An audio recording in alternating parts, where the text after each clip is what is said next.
देश में समान नागरिक संहिता यूसीसी और नागरिकता संशोधन अधिनियम सीएए के लागू होने की चर्चा तेज हो गई है। उत्तराखंड के मुख्यमंत्री पुष्कर सिंह धामी ने साफ कर दिया है कि प्रदेश में जल्द ही यूसीसी लागू होगा। ड्राफ्ट तैयार हो चुका है, 2 फरवरी को इसे पेश किया जा सकता है। वहीं भाजपा नेता और केंद्रीय मंत्री शांतनु ठाकुर ने दावा किया है कि पूरे बंगाल समेत देश भर में अगले 1 हफ्ते में सीएए लागू हो जाएगा। इसके साथ ही एक बार फिर बहस शुरू हो गई है।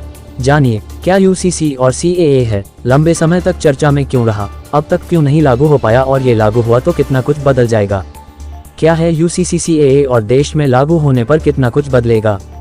यूसीसी का मतलब है यूनिफॉर्म सिविल कोड यानी समान नागरिक संहिता। आसान भाषा में समझे, भारत में रहने वाले सभी नागरिकों के लिए एक कानून होगा, भले ही वो हिंदू हो या मुस्लिम, यानी धर्म अलग होने पर भी उस पर एक ही कानून लागू होगा। इससे बहुत कुछ बदलेगा। यूसीसी लागू होने पर शादी करने, बच्चा गोद लेने, तलाक और उत्तराधिकार से जुड़े कानून सभी धर्मों के लिए एक जैसे हो जाएंगे।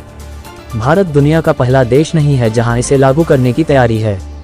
इससे पहले अमेरिका, इंडोनेशिया, आयरलैंड, मिस्र, मलेशिया, पाकिस्तान और बांग्लादेश समेत कई ऐसे देश हैं जहां ये लागू हो चुका है। इन देशों में धर्म कोई भी हो, सभी को एक ही कानून का पालन करना पड़ता है। अब सीएए को भी समझ लेते हैं। सीएए नागरिकता से जुड़ा कानून है। इसके लागू होने पर सीधे तौर पर पाकिस्तान, बांग्लादेश और अफगानिस्तान से आए उन लोगों को नागरिकता मिल जाएगी जो दिसंबर 2014 से पहले किसी न किसी तरह की प्रताड़ना से तंग होकर भारत आए थे। इसमें गैर मुस्लिम अल्पसंख्यकों जैसे हिंदू, सिख, बौद्ध, जैन, पारसी और ईसाई शामिल है। इस तरह इसके लागू होने से अलग अलग राज्यों में ऐसे अल्पसंख्यकों को नागरिकता मिल जाएगी। पहली बार इसे लोकसभा में 2016 में पेश किया गया। यहाँ से पास होने के बाद इसे राज्यसभा में भेजा गया, लेकिन यहाँ पर यह अटक गया। अटकने के बाद इसे संसदीय समिति के पास भेजा गया। 2019 का चुनाव हुआ और दोबारा मोदी सरकार बनी।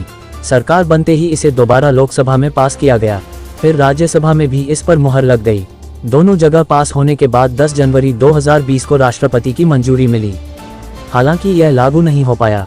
क्यों नहीं लागू हो पाया सीएए और यूसीसी? सीएए यानी सिटीजनशिप अमेंडमेंट एक्ट और यूसीसी लागू होने की बात पर देश के कई राज्यों में बवाल हुआ था। विरोध प्रदर्शन के बाद इसे लागू नहीं किया जा सका। हालांकि सरकार ने इसको लेकर अपने तर्क दिए थे।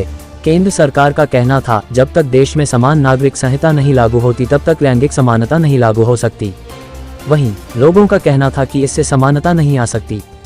विशेषज्ञों का कहना था कि यूसीसी को लेकर कुछ बुनियादी सवालों के जवाब ही नहीं मिल पाए हैं, जैसे शादी और तलाक के मामले में कौन सा नियम लागू होगा, अगर कोई बच्चा गोद लेता है तो क्या होगा, तलाक हुआ तो गुजारा भत्ता और संपत्ति के बंटवारे पर अधिकार किसे मिलेगा, इसको लेकर जवाब नहीं मिले। वहीं यूसीसी का सबसे ज्यादा विरोध पूर्वोत्तर में हुआ। यहाँ के उदाहरण से विरोध के कारण को समझ लेते हैं। भारत में उत्तर पूर्व के 7 राज्यों को 7 सिस्टर्स कहा गया है। इन 7 राज्यों में 238 सजातीय समूहों हैं, जिनकी अपनी अलग अलग परंपरा है। उनकी पहचान अलग है, उनका रहन सहन अलग है। ये समूह पूर्वोत्तर को ही अपनी धरती कहते हैं। वो नहीं चाहते कि पड़ोसी देशों से आए लोगों को नागरिकता मिले। उनका मानना है कि ऐसा होने पर उनके हक का बंटवारा हो जाएगा। उनके राज्य के संसाधन पर उनका हक है। पूर्वोत्तर के निवासियों को लगता है कि ऐसा होने पर वो पिछड़ जाएंगे।